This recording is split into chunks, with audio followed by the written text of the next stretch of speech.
Alright,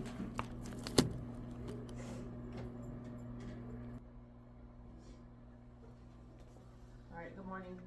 Really quick, I'm gonna have you guys do the Holocaust diary entry, but let me talk to you guys really quick. You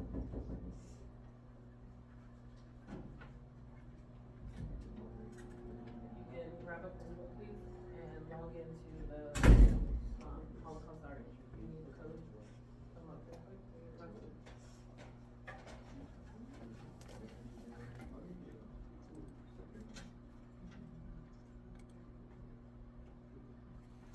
So this is the code you're gonna need right here.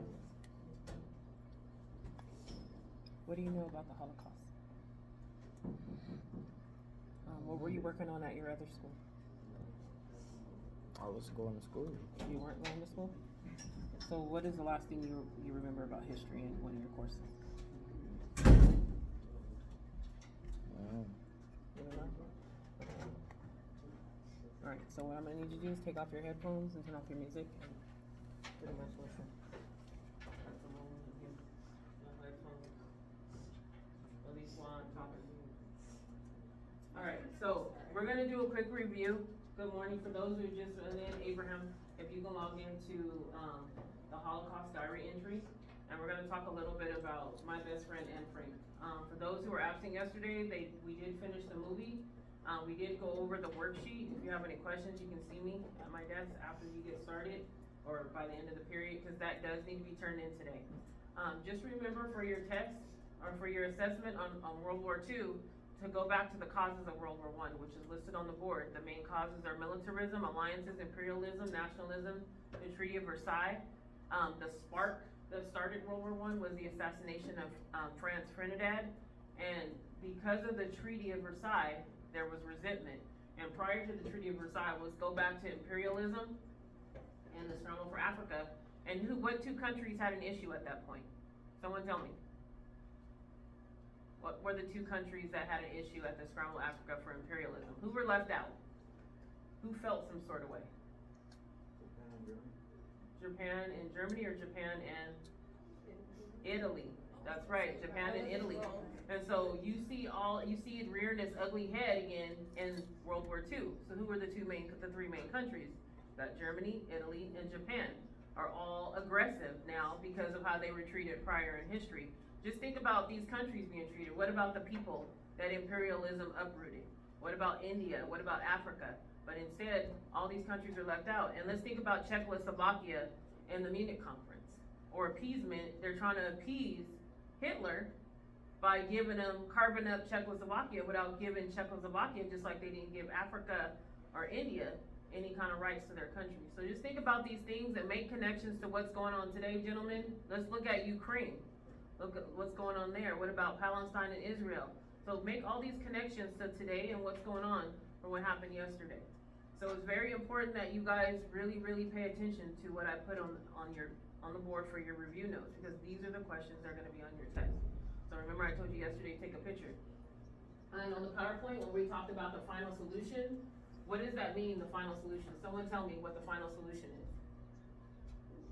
What do you think the final solution was? So, huh? War. I mean, final solution is war, but what happened? What were the atrocities? Go ahead. Where all Jews were killed. Yeah, exterminated, the extermination camps. I know someone mentioned yesterday, why didn't Hannah and her family die? And someone in one of my other classes said they were really angry about that. It's because the camp that they were in was used for war criminals. It wasn't used for mainly extermination, even though people died. And that's why they were freed or liberated later on. So just remember, the war was fought by the Axis and Allied powers. You're gonna see in your test, it's gonna ask you about theaters. You need to know what. What do you see that you need to know? What are the two theaters? Someone give me the name of the two theaters. Turn off the music, please. I'm not gonna ask again. What are the two theaters? Michael. Look up, take off your earpod. You know there's one rule in here, I don't mind that you listen to music while you're working, but while I'm talking, you're what? Listening. Pretty simple. While you're working, you can put your music on and you can work. That's not a problem. But when I'm talking, you're listening. If you looked up on the board like I asked you, you would have the answer to that question. And you're gonna need to know this, and you're pretty good. I saw you did your DBQ and you did a really good job on that. Thank you. So I know you know the information. So you know that the war was fought in two theaters, the European and the Pacific theater. That's really important to this assessment. And then you know the largest genocide is considered what? What was the largest genocide at that point in history? What was it called? Elena. Jada. What was the largest genocide? Can we replace that word with another word? Yeah. Yes. No, like replace. Genocide Yeah. means when millions of people were killed.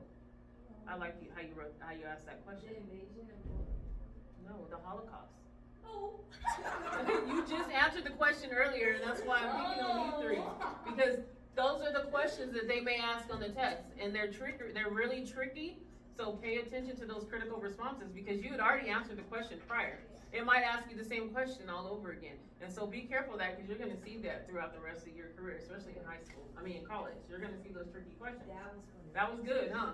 So you may see a question like that, don't feed into it, it's simple, the Holocaust. Okay, so we already know, we talked earlier that Japan invaded Manchuria. You know World War I officially began when? When did it officially begin? World War I or II? Or World War II, my bad, sorry. 1939. Okay, very good. So that's the question that may be on the test. Okay, so in 1941, what happened? On U.S. grounds?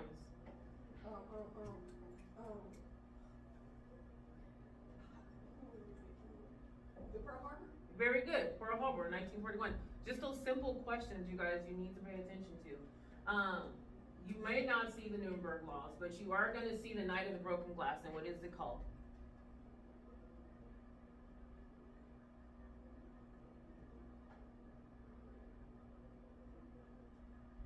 It's like crystal. Crystal knot. Yes, I Very can good. say that word. Okay, and so how many million people died? 12 million.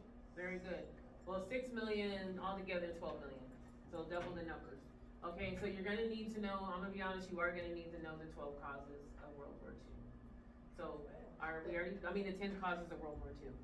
So, Wait, is Maine a part of that? That sounds good, actually. well, it has the same thing. It's the same inference, right? Militarism and alliance system, right? So the main causes of one kind of pushes into what's gonna happen throughout history, because those main causes, take it back to the scientific revolution, the Enlightenment, where all these different thoughts all these different thoughts are happening, and then when you talk about the Enlightenment, people start all the scientific revolution, so now you're doing what? The Industrial Revolution improved everything. You see science and the Industrial Revolution created militarism, because now we're getting weapons that we didn't have before. So all these different periods in time all mesh together, and it creates a big powder keg with all these different ideologies. So that's why they say World War II is a conflicting ideologies, because now you have all these issues that happened in the past are coming to a head, and boom, everything explodes, and when things explode, we get wars. That's why you hear now everybody thinks we're on the brink of World War III. What is your thoughts on that? Do you guys believe that, yes or no? Do you think we're on the brinks of World War III? Because all these conflicting ideologies that you see in this time period of World War I and World War II, and we have that in-between world period where all these dictators are rising and all these ideologies are forming. So yes, people do believe that. So please pay attention to those 10 causes, because those 10 causes are pretty much the same thing that's going on right now. And make that as a connection. You have the violation of the Treaty of Versailles. You have Hitler and his aggression and all his actions. You have that appeasement with the Munich Conference. You have the weakness of the leagues because the United States did not join it, and all these different ideologies there. You have that Nazi, Soviet pact happened, and you have that invasion of Poland, and you have Japan's agreement, and you have that America was kind of like separate until we had to join in because of the war in the Pacific. So keep those in mind. You're gonna see questions like that. And so bringing it back to the Holocaust, where you see all these major atrocities, and now the United States is joining in and all these different countries to help liberate these people. And you've seen what happened in the Holocaust based on that movie. My best friend Anne Frank, Hannah's version of Anne Frank's diary, you get to see her perspective on what was going on, even though they were in two camps. And I want you guys to feel those emotions, because this assignment is based on those emotions and that empathy for people and human rights. So I'd like for you guys to write that diary entrance, and it needs to be at least 1 page. And I'll let you guys start. Now you can listen to your music and you can type. Just don't talk too much. You guys really, really need to write.